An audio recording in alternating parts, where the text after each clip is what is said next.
Hey everyone, Lone Gamer Alex here. Welcome to my game room. We're going to be playing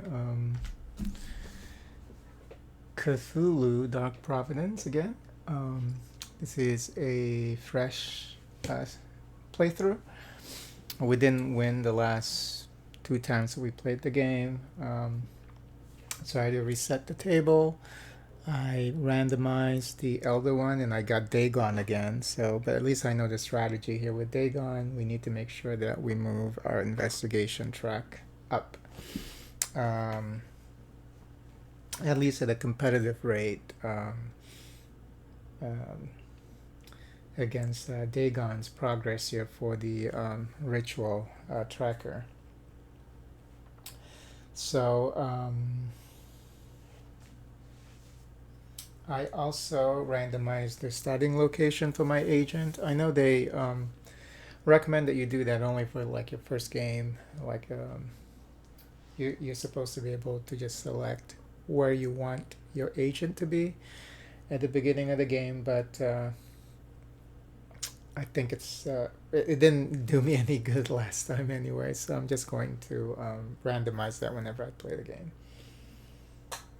Yes, and as soon as I started talking, I already heard Suki getting restless in the bedroom.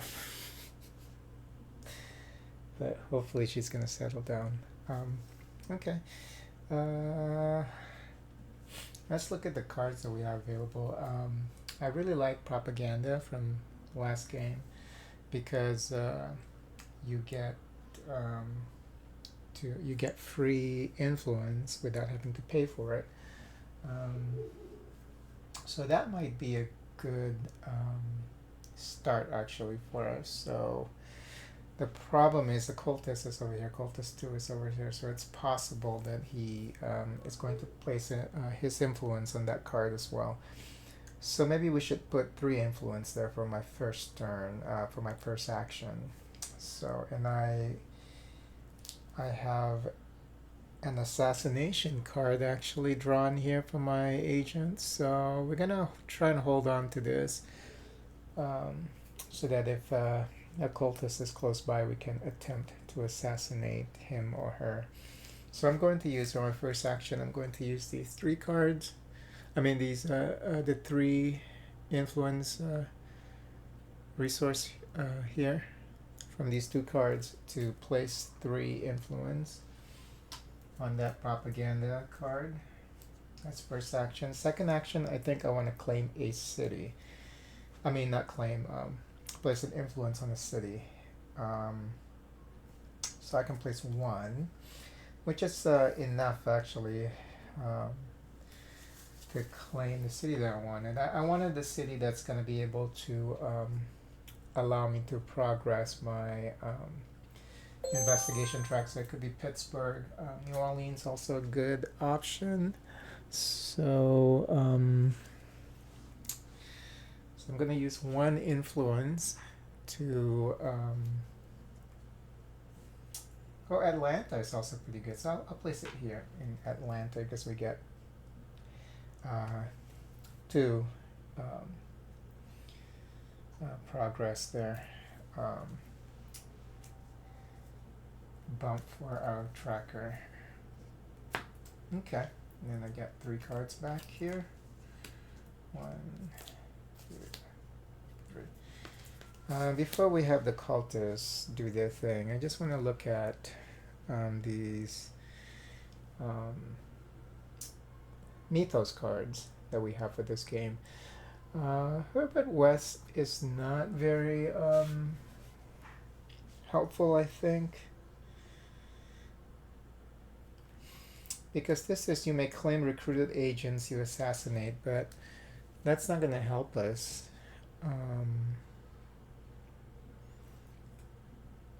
It does give a 1 point. I think that's it. That's scoring for the end of the game, I believe.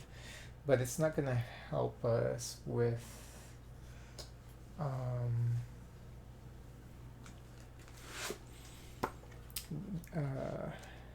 that assassination recruitment, because the cultists, they do not get agents. So let me just check to see what that means on the card.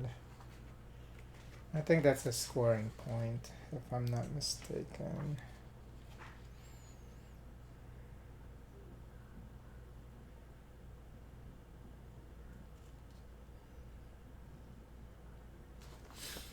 Yeah, what is that?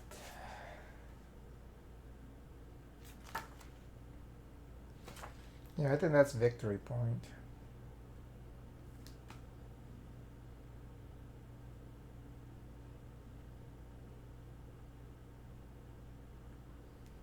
Yeah, that's victory points. So you still get victory point from that, but other than that, it's not going to be a priority for me to gain that card. Ceremony. Reveal the top 3 Mythos cards and choose one to claim. That's pretty cool. And that happens when you claim the ceremony. Obliterate this card. Oh, okay. And the unchosen Mythos cards. Then progress your investigation or ritual, whichever track is lower. If tied, you choose. That's really cool. So we may want to get that card actually. Okay. So let's see what the cultists are going to do.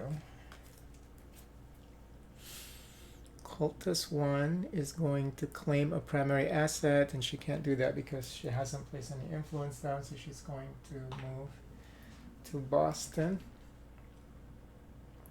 And then add influence with city space, and she's adding 1, 2, 3. She's adding 3 influence here.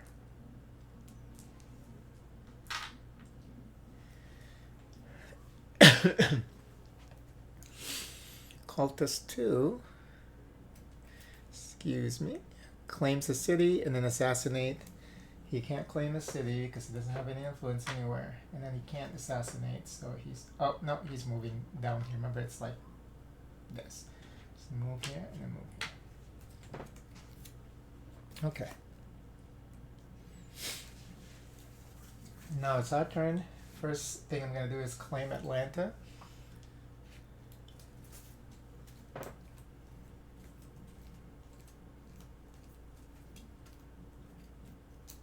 Of course, this is the last card. So I'm going to place that in my discard pile.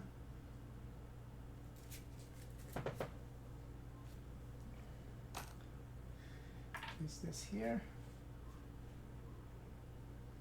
And I get 4 VP. 1, 2, 3, 4. And then second action. Let me see what we're going to do here. Let's look at these cards. Oh, I want ceremony for sure.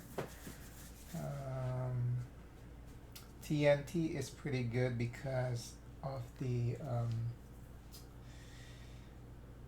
power that you get. 3 power from that, but I think you have to obliterate the card after you use it.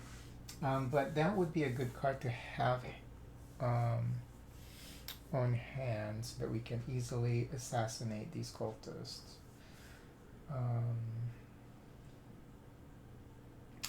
A couple of agents that we can recruit. Agent Barnaby Black is a good option because he can assassinate, and he can also close gates.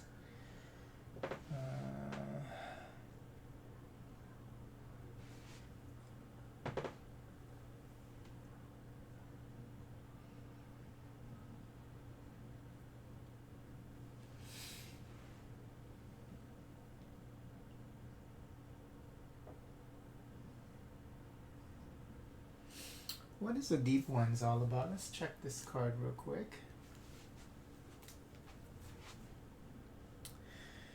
Okay, when you claim this, you place 4 deep one tokens on any city space. Okay. End game if all 8 deep ones are in play. Otherwise, place up to 2 deep ones on any city space.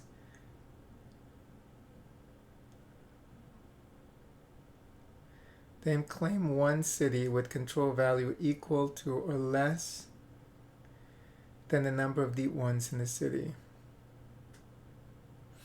Hmm. Okay. So this is a way for you to get cities without using influence. You're using the deep ones instead. Interesting. But the problem is if all eight of them are in play, the game is over. So I guess it's not like you get this card like consecutively. You have to shuffle your hand and all that, and then you can only place. Well, you only need to draw it twice. Looks like because first time you claim this, you can place 4 deep 1 in any city, and then you use it twice, and the game is over. So it's good if you know that you're gonna have enough VP to win the game.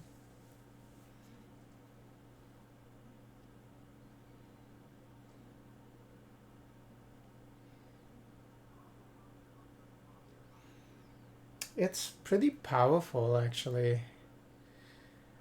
It's a good way to end the game early, as long as you have enough VP, which is not that easy. Especially the fact that, especially when playing solo, I think. Well, even if you think about it in multiplayer, because people are doing a lot of different shit. So you have to be confident that if you're going to use this, that you're going to be able to end the game and win, you know? Um, so use that with caution, I think. Okay, so but I think I want ceremony because it's interesting and also it has an impact on the progress investigation tracker here. Um, so let me, especially if we get it early, then we can move this up by 1. So let's put influence there. I'm going to use 1, 2. I'm going to use 2 influence.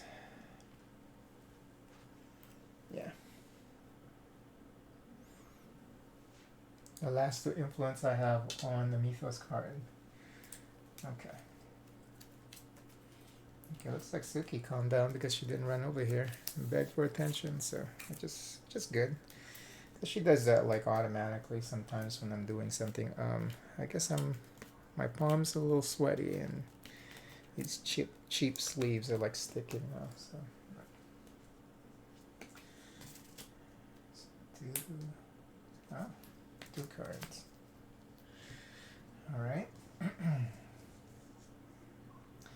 Let's see what the cultist is going to do. Let me just turn on the fan.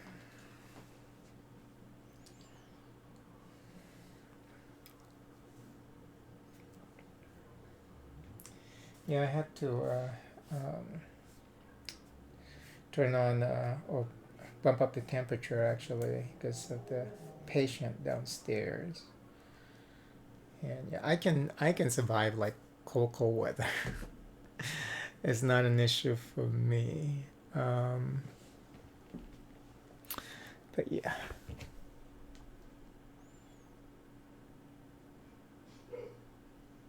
Why is this? Let me just check something real quick. Okay, I think I figured it out. Okay, so my capture was just acting up for some reason. Okay, well, anyway. So cultist 1 is now going to claim a city. Oh, she's going to get Boston. And then after that, she is going to add an influence to an available Mythos card. Now she's going to compete with me getting ceremony. So let's do 1 at a time. She's going to get Boston.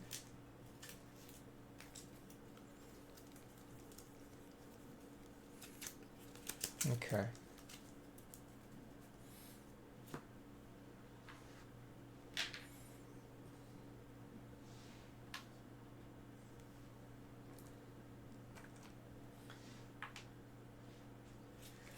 And with Boston, we got to resolve the card here. First one is influence. That means 1, 2, 3. She's going to place 3 influence on the primary card, and then after that, power. How do you resolve power? For the cultist or for the elder one? I don't remember. Oh, open the gate. So, following the usual process plus this. So, she has 1, 2. Oh, and then for influence, hold on. Okay, for influence, it's only cultist card and the claim card. So it doesn't involve the behavior card, but for closing gates, it's the behavior card plus the cultist card and the card you just got. So 1, 2, 3, 4. So she is able to get that gate. So let's just do that real quick here. She gets 4 for the elder one. 1, 2, 3, 4, and then they're going to draw from the sanity bag, and they get a sanity, so that's obliterated. And then one more. Oh, and then ritual tracker goes up by 1. So yeah, things are moving fast here already. And then she's going to place an influence on an available mythos card. Let me just get a refresher here on how to do that for a cultist. Add the total influence in the cultist behavior card and the respective cultist card to the first card in the mythos row without a cultist influence. So it's going to be the ceremony card. So she is going to be in competition with me to claim that ceremony card. I was afraid of that. I didn't have enough influence actually to add to that. So she's going to have 1, 2, 3. Yep, so she's already winning influence-wise for the ceremony card. Okay.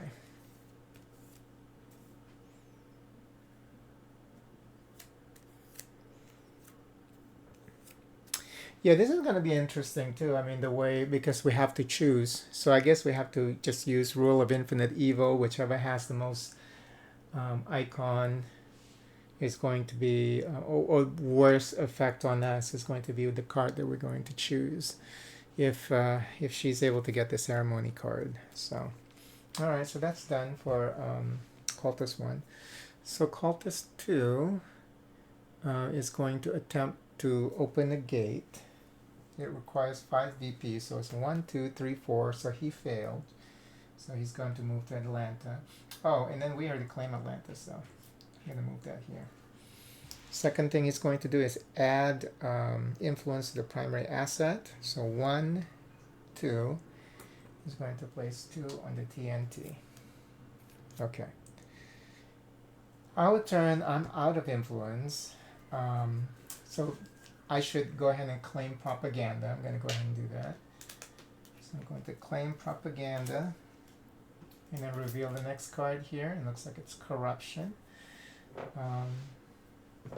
Where claim 1 uncontrolled city or any player, another player recruited agent currently sharing a city space with your main agent. Obliterate this. Oh, that's amazing. Claim 1 uncontrolled city. That's pretty cool. But when it says claim 1 uncontrolled city, you still have to have influence in that city. It's not just a free claim. You have to still have an influence in that city. Because I figured that out actually because of the Nanorhotep mythos card. Because without that as a prerequisite, actually it's too OP. Maybe this one you can just claim. It's 1 uncontrolled city.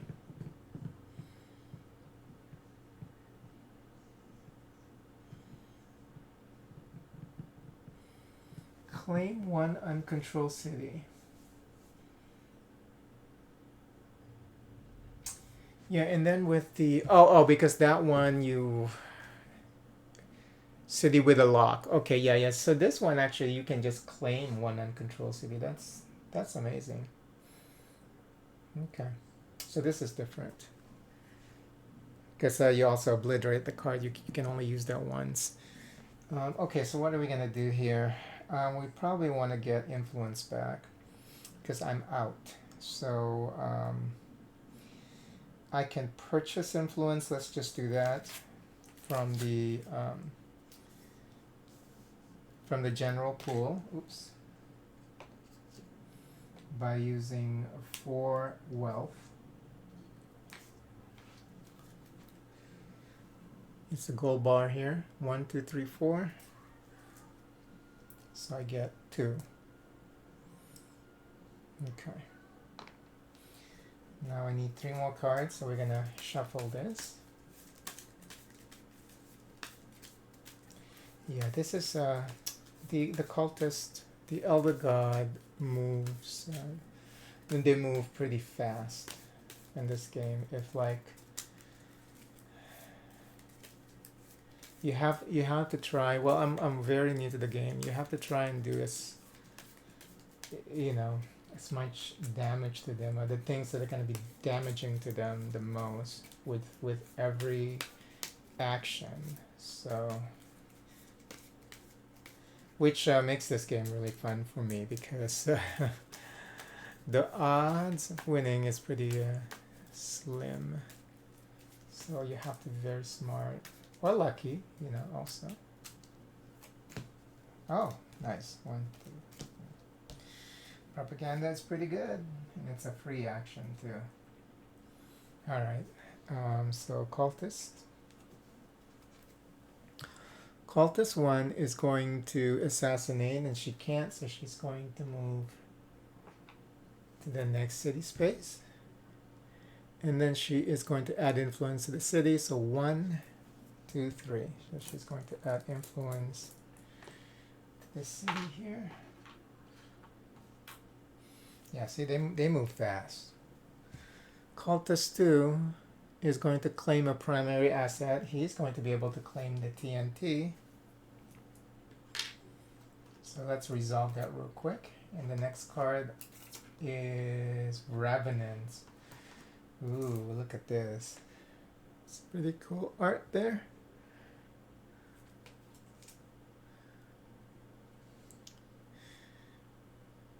That's looking like the owner of X. Revenant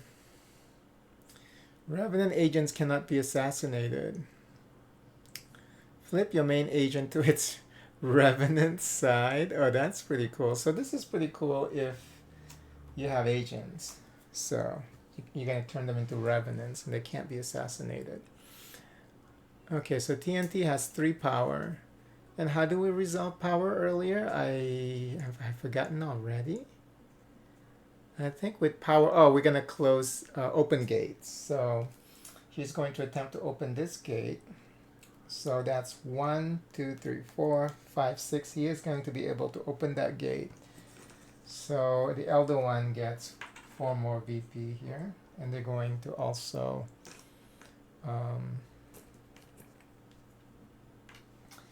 draw the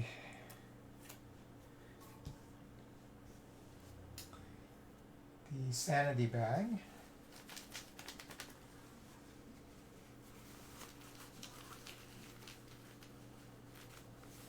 It's going to be 1 insanity. If he gets 5, then the game is over. And if we get 3, then the game is over as well, or the end game is triggered. Second thing that Cultist 2 is going to do is add influence to an available mythos card. So the first one that doesn't have another cultist influence is this one, so he's going to add there. So it's 1, 2. He's going to add 2 influence here. Okay, so they don't compete with each other. They just do that to fuck us up. All right. Back to us. I have 2 influence now available. Let's see. I have propaganda, and this is a free action. So gain one influence from the general supply, and then add one influence anywhere on the map. So you get one, and then you can add one to anything. So let me see. What do I want? We can add one to ceremony, I guess. Yeah. So let's add one. Is that a good idea? Yeah, that's fine. Because the next thing I'm going to do is I'm going to add one more there so I can claim that, hopefully next turn. So I'm going to add one more. Now, I have one more here. What can I claim easily without competing with these guys? I should probably claim another city. This one can, looks like St. Louis can also increase investigation. So maybe I should place one there, and then she is pretty close to. Let's go with Pittsburgh.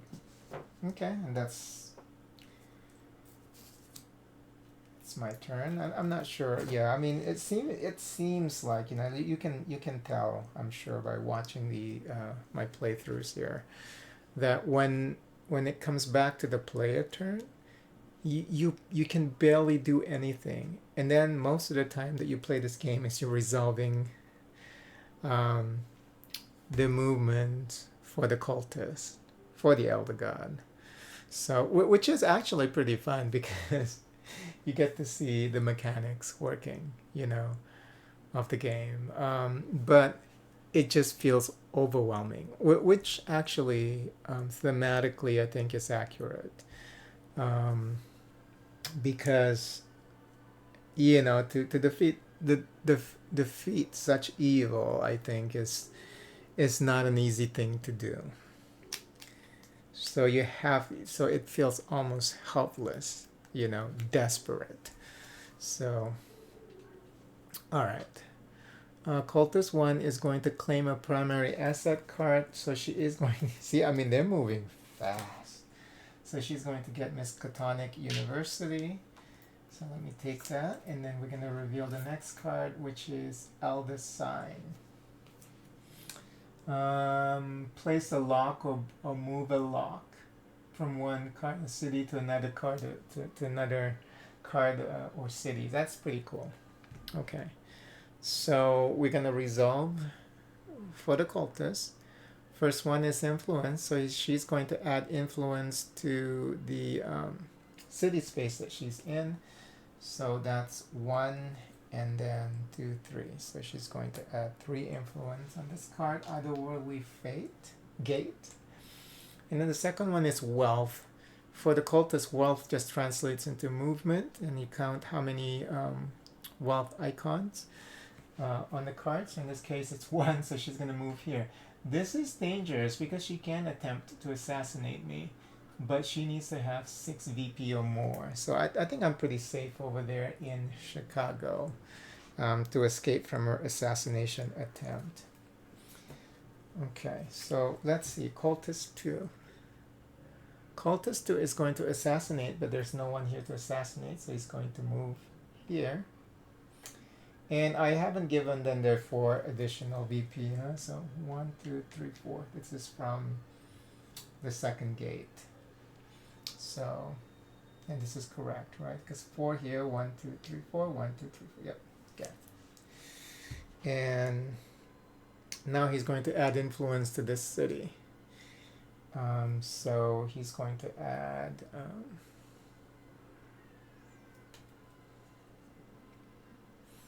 1, 2. He's going to add 2 here in New Orleans. Okay. My turn.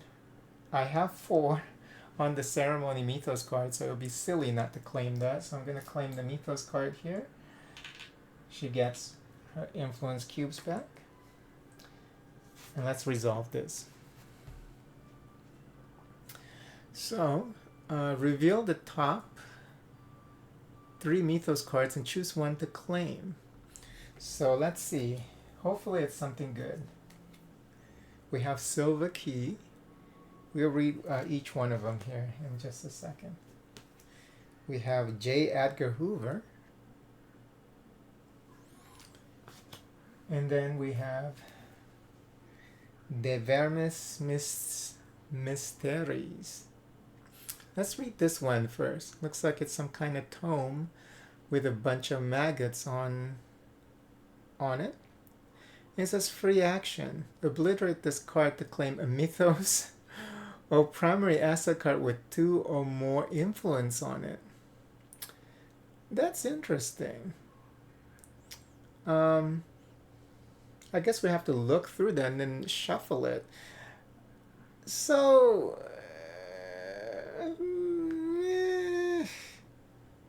I can live without that. So, and then we'll just shuffle this all back in, I guess, because it says, how does this work?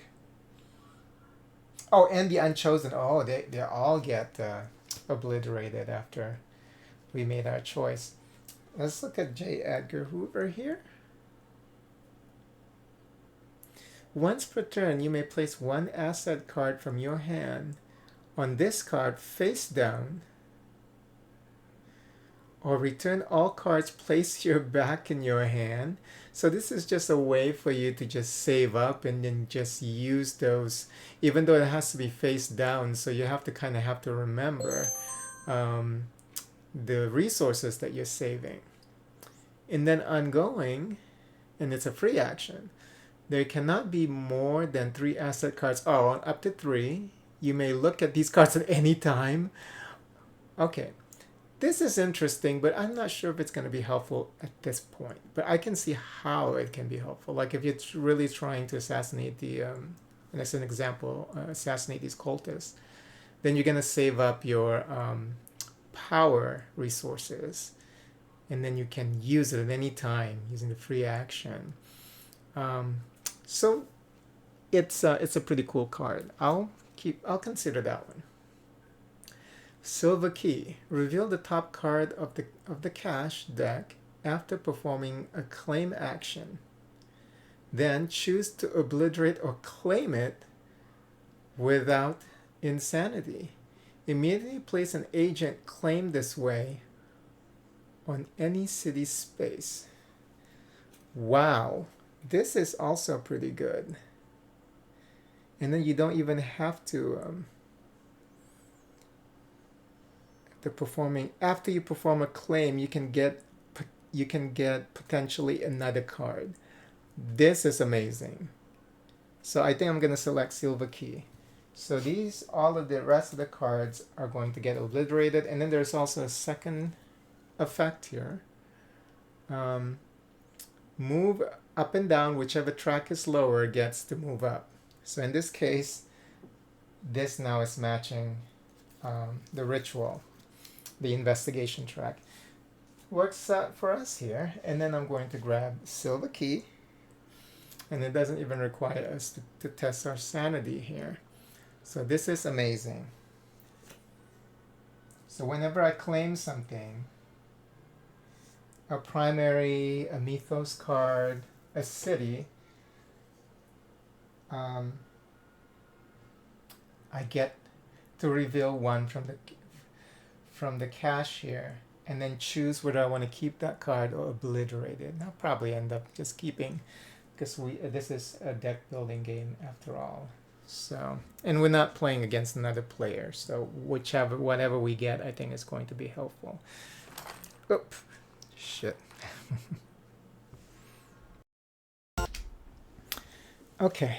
I have to jump on a conference call here in about 15 minutes, so. Where were we? Oh, that was my first action. Okay. Second action, I'm out of influence. Yeah, shit. Well, I can purchase influence or retrieve influence back. Let's just keep building our pool of influence, I think. But let's purchase it back first, because we need to have some influence on hand for next turn. So I'm going to use 3 influence here on these 2 cards. to retrieve 3 from limbo. Okay, and I get 2 cards back. 1 and 2. Okay.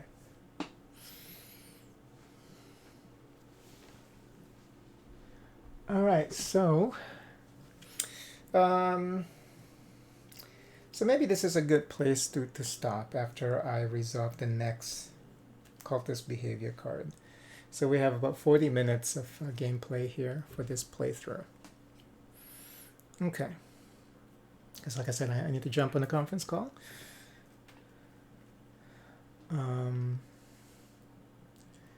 Cultist 1 claims a Mythos card. Oh shit. She doesn't have any more influence, so she is going to fail that. So she's going to move down here. Because I stole that 1 card with her influence on it earlier. Yeah, we almost lost that one.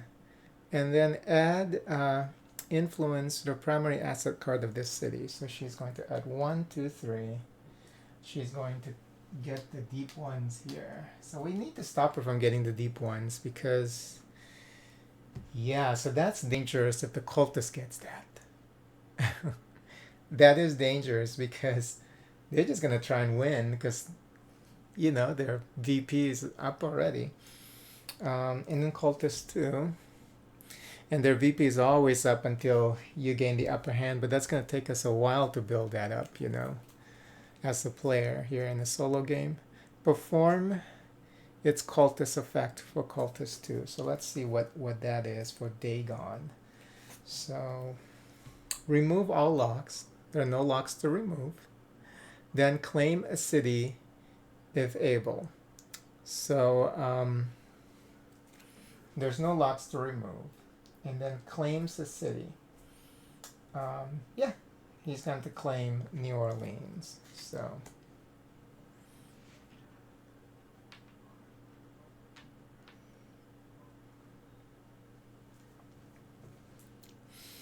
oh, that goes here to limbo. And then he gets New Orleans. So that's 3 VP.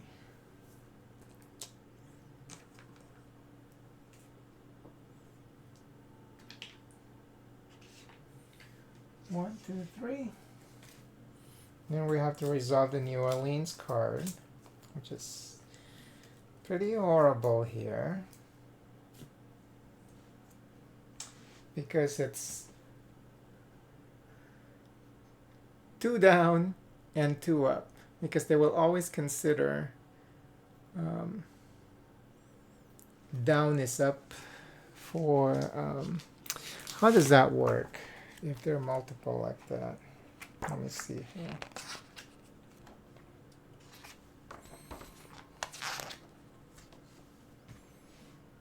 Advance the ritual track by the respective amount on the claim card. So because it's both signal signs instead of like 2 of the same, it's either or, you know. So what's going to happen is, because it's up / down. So let me just check.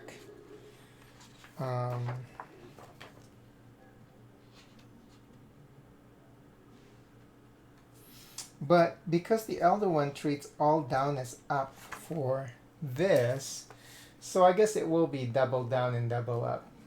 So this is a horrible thing for us. So this goes up by 2, 1, 2, and this goes supposed to go down by 2, but max is 1. If they're 8 spots away from us, then Dagon wins, and that's how I lost last time. So 1, 2, 3. So they have 5 more spots to move up, and Dagon automatically wins. So we're gonna stop there. I always like to end after the cultist behavior card is resolved, so that I know that when I come back, it's going to be my turn. So yeah, again, a really fun session. I had a lot of fun with that. I want to continue playing, but I have other things that I have to take care of. So I'll probably come back here a little bit later today to continue this playthrough. So thank you so much for watching.